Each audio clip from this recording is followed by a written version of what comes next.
Subscribe to my channel and hit the bell icon so you never miss any video from my channel. वाला होगा और जो दाएं हाथ में अंगूठी नहीं पहनेगा और सिर्फ बाएं हाथ में पहनेगा, मेरे अगर दोनों हाथों में है तो मैं देख रहा हूँ कि बहुत से परेशान होकर देख रहे हैं कि मौलाना के तो दोनों हाथों में चले। ऐसा नहीं कि दाएं हाथ में अगर अंगूठी है तो पहन सकते हैं, लेकिन अगर दाएं हाथ में अंगूठी नहीं है तो फिर बाएं हाथ में सिर्फ अंगूठी, बाएं हाथ में लेफ्ट हैंड में सिर्फ पहनना निफाक और मुनाफकत की अलामत है, जनाब अमीर की अदावत की अलामत है। लेकिन मौला खुद दोनों हाथों में अंगूठियां पहनते थे और जितनी वो पहनते थे 5 उतनी मैंने पहन रखी है। और मैंने पूरी कोशिश की है कि जितने नग मौला से मुतालिक लिखे थे वो सारे के सारे मैं भी पहनूं। तो मैं पूरी कोशिश कर रहा हूं कि जनाब अमीर अलैहिस्सलाम के दोनों हाथों में अंगूठी पहनते थे, जब मैदान जंग में जाते थे तो नग बदल लेते थे और जब सुलह में जाते थे तो और अंदाज से जाते थे। तो मौला के नग मशहूर थे जो आपने अकीक फिरोजा मौला की अलामत है।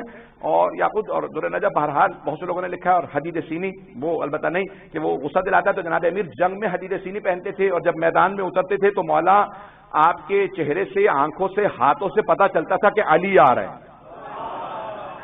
किसी इंशाल्लाह और मौके पेश करूंगा। तो अलामात की अंगूठी पहनना, और अगर दाएं हाथ में अंगूठी ना हो तो बाएं हाथ में हमारे यहां फिर नहीं पहन सकते, मना। अगर दाएं हाथ में हो तो बाएं हाथ में पहन सकते। दाएं बाएं कर रहा हूं, पता नहीं अल्फाज पहुंच रहे नहीं पहुंच रहे। राइट हैंड के अंदर अगर अंगूठी मोमिन की अलामत है, अगर राइट हैंड में अंगूठी ना हो तो लेफ्ट में नहीं पहन सकते। कहां से शुरू हुआ अगर सुनना चाहेंगे? ये चंद अफराद का बिस्मिल्लाह कहना का मतलब है कि आप लोग थक चुके।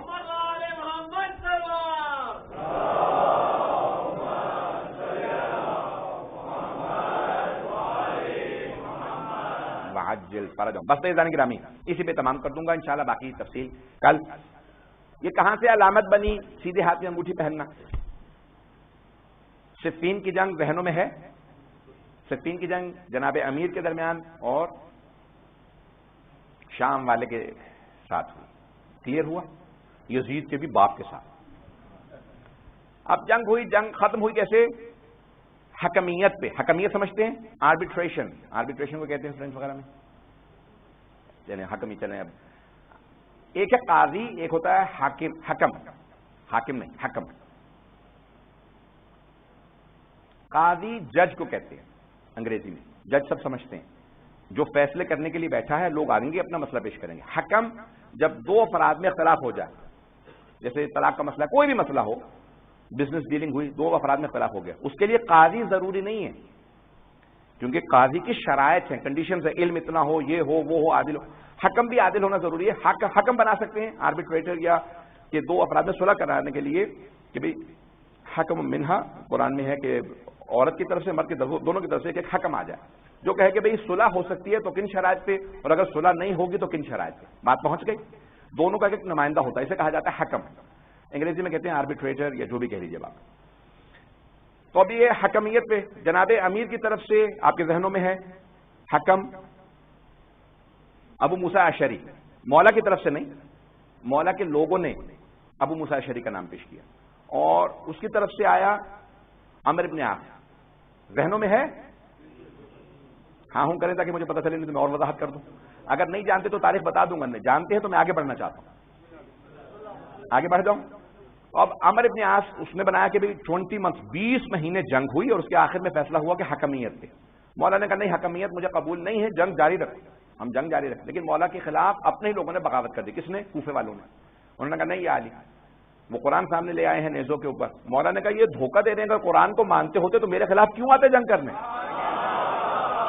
ये जो कुरान इन्होंने नेज़ों पे उठा रखा है, ये कुरान सामित है, मैं कुरान नातिक हूं।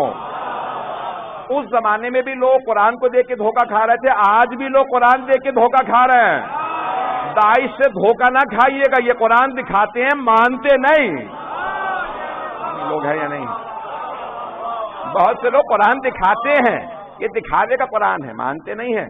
जाने के राम वो भी कुरान दिखा रहे थे। मौला ने कहा कुरान ले लो इनके हाथ से और जंग जारी रखो। उन्होंने कहा नहीं, वो कुरान का वास्ता दे रहे। मौला ने कहा ये मानता होता कुरान को तो लड़ने क्यों आता मुझसे? मैं कुरान नातिक हूं, अनल कुरान नातिक, मैं कुरान नातिक। उन्होंने कहा नहीं, याली अक्सर था, याली आप काफिर हो गए। अगर आज आपको कोई शिया काफिर कहता है तो परेशान होने की जरूरत नहीं, वो मौला की भी जसारत है।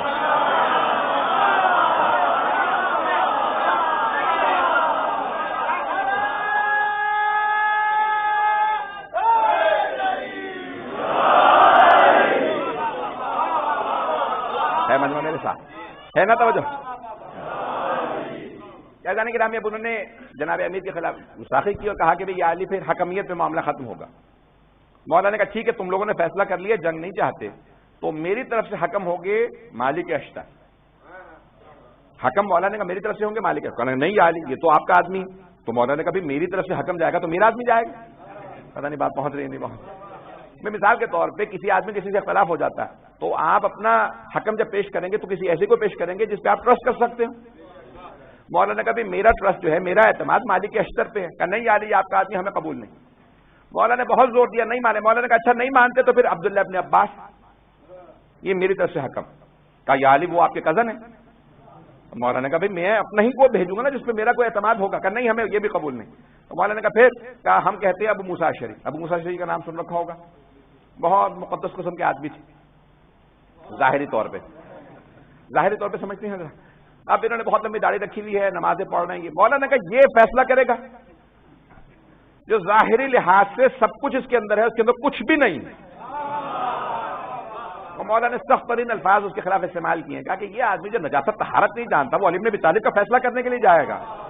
لوگوں نے کہا نہیں علی ہماری طرف سے یہی ہیں آپ کے. تو مولانا نے کہا ٹھیک ہے جسے مرضی بنا دو. جب تم لوگوں نے اپنے ہاتھ میں فیصلہ لے لیا تو جسے مرضی بھیج دو. وہ گئے اور جانے کے بعد ابو موسیٰ اشعری کی اور عمر ابن عاص کی میٹنگ ہوئی. عمر ابن عاص بہت تیز تھے اور ابو موسیٰ اشعری بالکل ہی عقل سے پیدل. تو انہوں نے جانے کے بعد کہا انہوں نے کہا کیا کیا جا کر دونوں کو ہم ڈسمس کر دیتے ہیں عہدوں سے نکال دیتے ہیں خلافت سے کیونکہ ادھر اس نے کہہ دیا کہ میں خلیفہ ہوں ادھر سے علی بن ابی طالب. تو دونوں کو ہٹا کے ایک آدمی نیا چن لیتے ہیں. ابو موسیٰ اشعری نے کہا بالکل ٹھیک ہے. وہ آئے اور آنے کے بعد کہا کہ میں جیسے ہی انگوٹھی اتار رہا ہوں دائیں اپنے ہاتھ سے انگوٹھی اتاری. اسی طرح سے میں علی بن ابی طالب علیہ السلام کو استغفر اللہ علیہ السلام کو میں کہہ رہا ہوں. کہا کہ میں خلافت سے نکال رہا ہوں اور میں کہوں گا کہ عمر ابن عاص بھی آ کے یہی کہیں. وہ ممبر پہ آیا اس نے کہا کہ جیسے انہوں نے اپنے دائیں ہاتھ سے انگوٹھی اتاری تھی میں بھی علی کو خلافت سے نکال رہا ہوں اور جیسے میں اپنے لیفٹ ہینڈ میں بائیں ہاتھ میں انگوٹھی پہن رہا ہوں میں خلافت معاویہ کو دے رہا ہوں. اس کے بعد کیا علامت ہو گئی. اب جو علی بن ابی طالب کی طرف سے وہ دائیں ہاتھ میں انگوٹھی پہنتے تھے اور جو صفین کے بعد مولا کے دشمن تھے وہ بائیں ہاتھ میں انگوٹھی پہنتے تھے وہ دائیں ہاتھ میں نہیں پہنتے تھے. اور پھر وہ انگوٹھی دکھانے کے بعد اپنا پہچان لیتا تھا کہ یہ کس سائڈ پہ ہے جناب امیر الاسلام کے سائڈ پہ. دوسرے والے کہتے تھے حل التعالی سنت تم ابھی تک اس سنت پہ باقی ہو کہ علی بن ابی طالب کو تبرہ کرتے ہو لعنت کرتے ہو گالی بکتے ہو. تو وہ کہتے تھے ہاں. ایضان کے نام بھی وہاں سے باقاعدہ تفریق ہوئی. ائمہ علیہ السلام نے اس کے بعد پھر کہہ دیا کہ اب سے علامت ہے جو دائیں ہاتھ میں انگوٹھی پہنے گا وہ علی بن ابی طالب کا ماننے والا ہو.